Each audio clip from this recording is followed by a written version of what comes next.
Ustadz, bukan itu doang, habis baca Yasin kok pakai baca Al-Fatihah, Alif Lam Mim, ayat kursi, amanah Rasul. Ini kan Nabi kan nggak pernah begini. Nah, Nabi nggak pernah lakukan. Nah, ini gaya mereka nih. Mereka ini kalau nggak tahu bilang nggak ada. Nah, ini pembohongan baru atas nama Rasulullah. Jadi kebohongan atas nama Nabi itu dua, menambah-nambahkan dan mengurang-urangi. Nabi nggak pernah melarang, dia bilang Nabi melarang. Saya juga pasang sanad pakai Mbah Hashim. Guru saya Syekh Ali Mustafa Yakub khatam kitab-kitab fikih dan hadis dari Syekh Syansuri Badawi. Kemudian Mbah Idris Kamali. Mereka berdua ini murid langsung dari Hadratus Syekh Hasyim Asy'ari. Ya.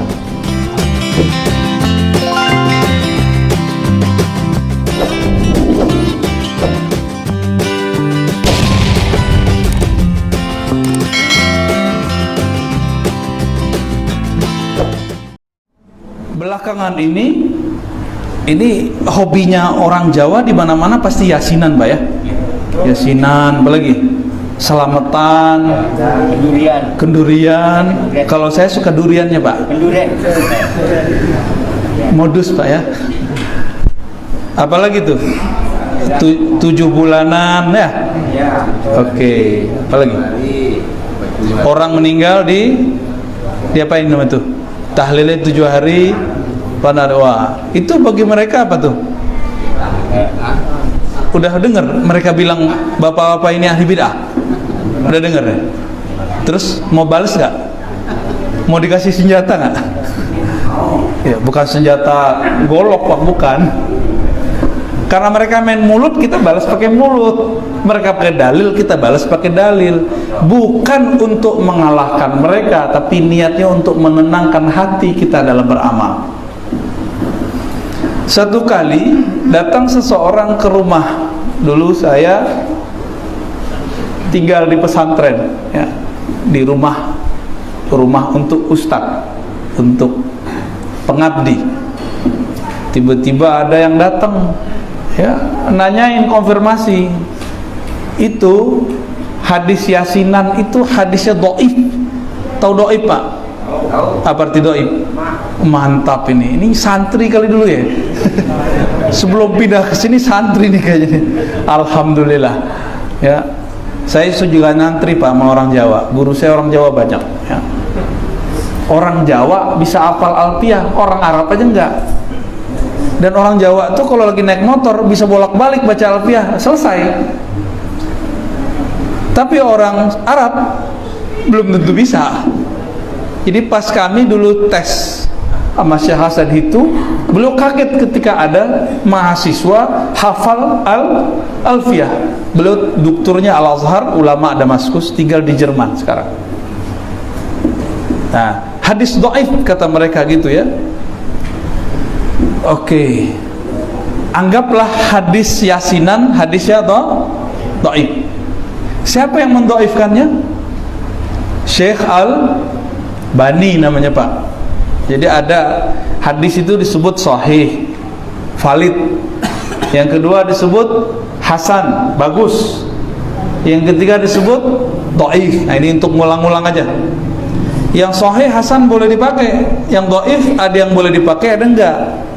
Bagi salafi semua yang dhaif enggak boleh dipakai. Nih bagi salafi nih ya.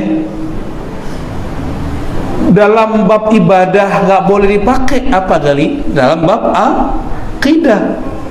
Saya kasih pertanyaan, ente baca nggak kitab Tauhid Muhammad bin Abdul Wahab, pendiri Wahabiyah?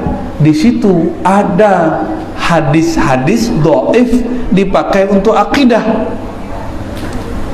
Kalau wong apa nih, Sido Daji ya, pakai hadis dhaif untuk bayasinan, masa nggak boleh? Sedangkan Syekh Muhammad Wahab pakai hadis dhaif untuk akidah, dan itu diakui oleh tokoh salafi namanya Mustafa Al-Adawi. Bisa dicari di YouTube itu Syekh. Antum kan bisa bahasa Arab, cari aja tuh di YouTube. Syekh Mustafa Al-Adawi. Al-Adawi berarti dia orang India, tapi bahasa Arabnya fasih. Keilmuannya melewati orang Saudi kebanyakan. Dia Salafi juga.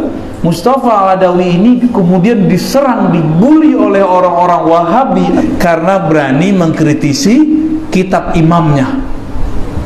Itu. Jadi mereka biarin aja, kita nonton aja Pak. Mereka tengkar berdua. Ya. Jadi nggak perlulah kita menolak mereka. Cukuplah mereka nolak mereka gitu. Jadi saya tanya balik, kalau di dalam akidah aja imam memakai, masa kami dalam ibadah fadhailul a'mal nggak boleh? Bingung juga Pak dia. Udah mulai ragu dia bersalafi. Ya. Jadi saya ini virus nih Pak, bikin ragu mereka. Tapi bagi Bapak Ibu, ini saya ini vaksin ya. Insya Allah, amin. Niat kita cuma satu, semoga Allah ridho, kita beramal itu tenang. Jangan lagi yasinan masih mikir, ini bid'ah nggak ya? Udah nyampe tahlil masih mikir, ini bid'ah nggak ya? Antum begitu nggak, Ustaz Asma? Insya Allah nggak, nggak yakin juga dia pakai insya Allah. Yakin tuh nggak pakai insya Allah. Hakul yakin nggak ada ya insya Allahnya, udah yakin gitu. Nah itu kalau kita pakai imam mereka. Nah, sekarang pakai imam kita aja deh, yang meriwayatkan hadis Yasin, Iqra'u Yasin ala mautakum. Bacalah Yasin terhadap orang yang mauta, yang akan mati, masih hidup berarti, yang sakaratul maut, yang telah meninggal, berarti 3. Yang akan mati, sakaratul maut, atau yang sudah meninggal. Dibacakan surat Yasin. Ini riwayat Imam Abu Dawud, Imam Ibnu Majah, dan ketemu juga dalam riwayat Ibnu Hibban, Al-Hakim, dan lain-lainnya. Imam Ibnu Hibban naruh di kitab yang dia kasih judul Sahih. Imam Abu Dawud naruh di kitab Sunan Abi Dawud, dan dia tidak beri komentar.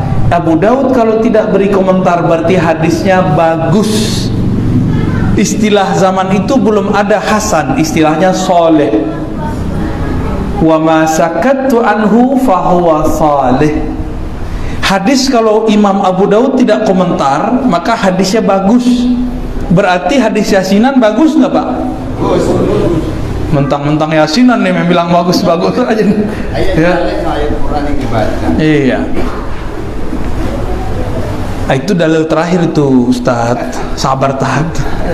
Ini kayaknya karena banser nih, semangat nih. Baik. Imam Ibnu Hibban itu imam, baru dengar ya nama Ibnu Hibban? Udah dengar nggak sebelumnya? Barusan saya sebutkan, dengar kan? Imam Ibnu Hibban ini nulis kitab judulnya Sahih Ibnu Hibban, naruh hadis itu dan beliau menilainya sahih. Berarti minimal udah 2 imam yang mengatakan hadis ini bagus, bener ya? Kalau ada imam dulu bilang sahih, imam sekarang bilang tidak sahih, kita ikut yang mana? Yang dulu aja ya. Kenapa? Katanya ikut salaf. Itu Ibnu Hibban, Imam Ibnu Hibban sudah di awal khalaf ya. Imam Abu Dawud, imam salaf sezaman dengan Bukhari, sepengajian dengan Imam Bukhari. Bedanya umurnya agak lebih panjang aja dari Imam Bukhari. Imam Abu Dawud, imam salaf, tidak mempermasalahkan hadis Yasinan. Jadi kira-kira kita baca Yasin nggak Pak nih? Tetap baca Yasin ya. Ustadz, bukan itu doang, habis baca Yasin kok pakai baca Al-Fatihah, Alif Lam Mim, ayat kursi, amanah Rasul. Ini kan Nabi kan nggak pernah begini. Nah, Nabi nggak pernah lakukan. Nah ini gaya mereka nih. Mereka ini kalau nggak tahu bilang nggak ada. Nah, ini pembohongan baru atas nama Rasulullah. Jadi kebohongan atas nama Nabi itu dua, menambah-nambahkan dan mengurang-urangi. Nabi nggak pernah melarang, dia bilang Nabi melarang. Nabi tidak melakukan, belum tentu itu tidak ada. Lihat dulu sahabat Nabi. Adakah riwayat yang menyebutkan kalau kita ke kubur atau mendoakan orang mati baca Fatihah, baca Alif Lam Mim, baca 5 ayat pertama, ayat kursi, amanah Rasul, kul ada tak? Ada. Yang meriwayatkan itu imamnya sendiri, yaitu Ibnu Qayyim. Dikumpulkan oleh Ibnu Qayyim riwayat-riwayat dari Lalikai, riwayat dari Qudai, riwayat banyak sekali bahwa Ibnu Umar sebelum wafat berpesan. Apa pesan beliau? Kalau saya mati, bacakan kepada saya, dan itu dikubur loh ya, baca Quran dikubur, bayangkan. Al-Fatihah, Alif Lam Mim sampai 5 ayat terakhir, ayat kursi dan seterusnya. Ini pesan siapa? Sahabat Ibnu Umar. Ibnu Umar sahabat bukan?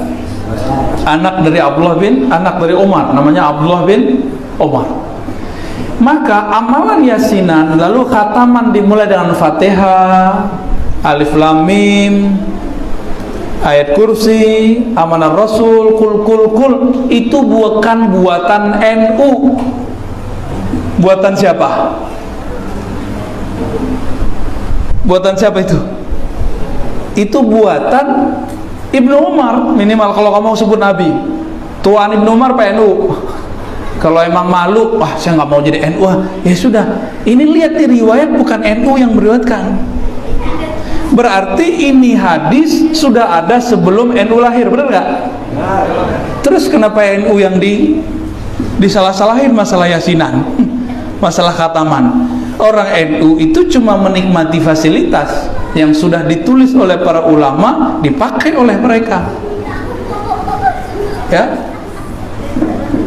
Jadi kadang-kadang mereka itu bilang, oh saya bukan NU, saya nggak mau yasinan. Lo nggak ada urusannya yasinan itu sama NU. NU itu cuma yang melestarikan amalan itu aja bedanya. Riwayat ini ada dalam kitab-kitab hadis. Orang kalau khataman baca apa lagi tuh? Subhanallah bihamdi, subhanallahil azim gitu ya. Itu ada hadisnya nggak nyuruh begitu? Ada nggak? Banyak, Quran aja banyak kok. Jadi kalau orang baca subhanallah bihamdi subhanallahil azim pasti orang NU nggak? Kalau gitu banyak orang NU di Mesir. Ya. Jadi Bapak Ibu kadang-kadang sebagian orang di luar sentimen sama NU, ya. Ini yang nggak benar ya. Ini nggak benar. Kalau kita menilai satu amalan, jangan karena suatu organisasi, tapi karena dalil-dalilnya. Baik. Masih ragu mau yasinan, Pak? Udah nggak yakin ya? Udah nggak yakin, udah nggak ragu ya? Tambah mantap nggak? Insya Allah ya, mantap. Saya mau nanya, kalau kirim Fatihah nyampe nggak? Nyampe nggak Pak? Nyampe. Wah mantap. Santri tulen ya Pak. Antum santri bukan 100%. Wah 1000% berarti. Alhamdulillah. Tubuh ireng, wah itu masya Allah. Mutasil sanatnya ke Mbah Hashim ini. Ya. Alhamdulillahirabbil alamin. Saya juga pasang sanad pakai Mbah Hashim.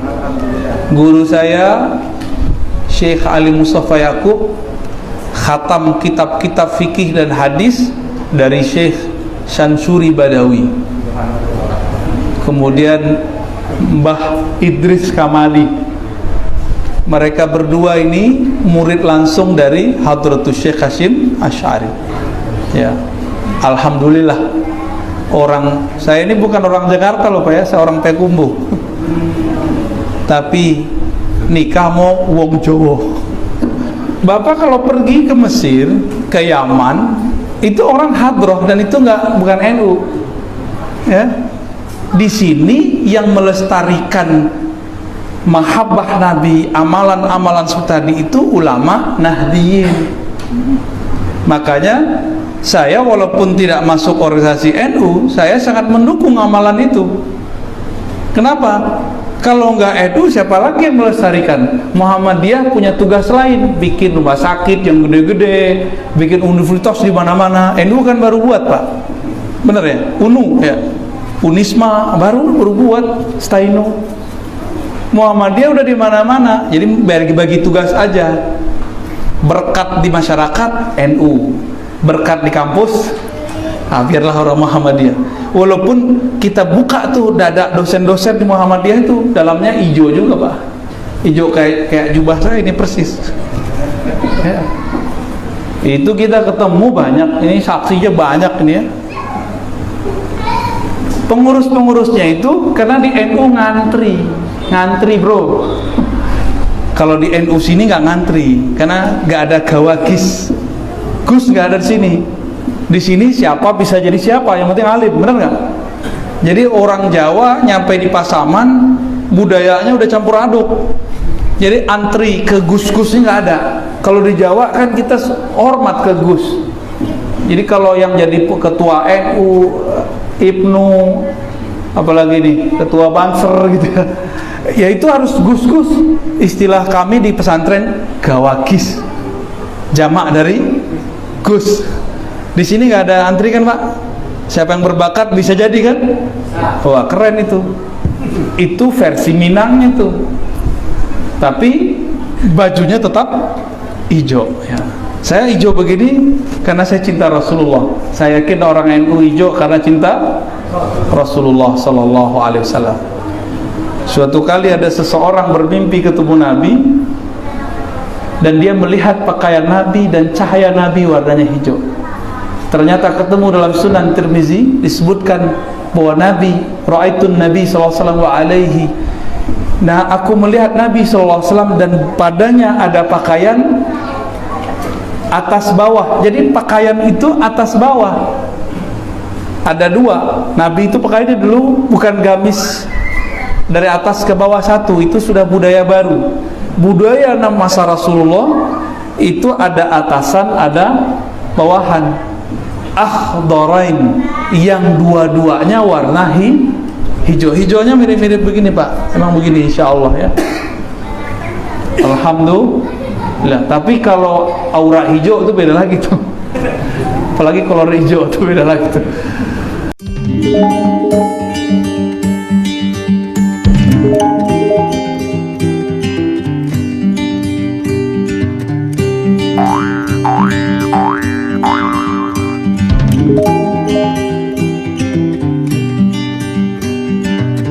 Thank you.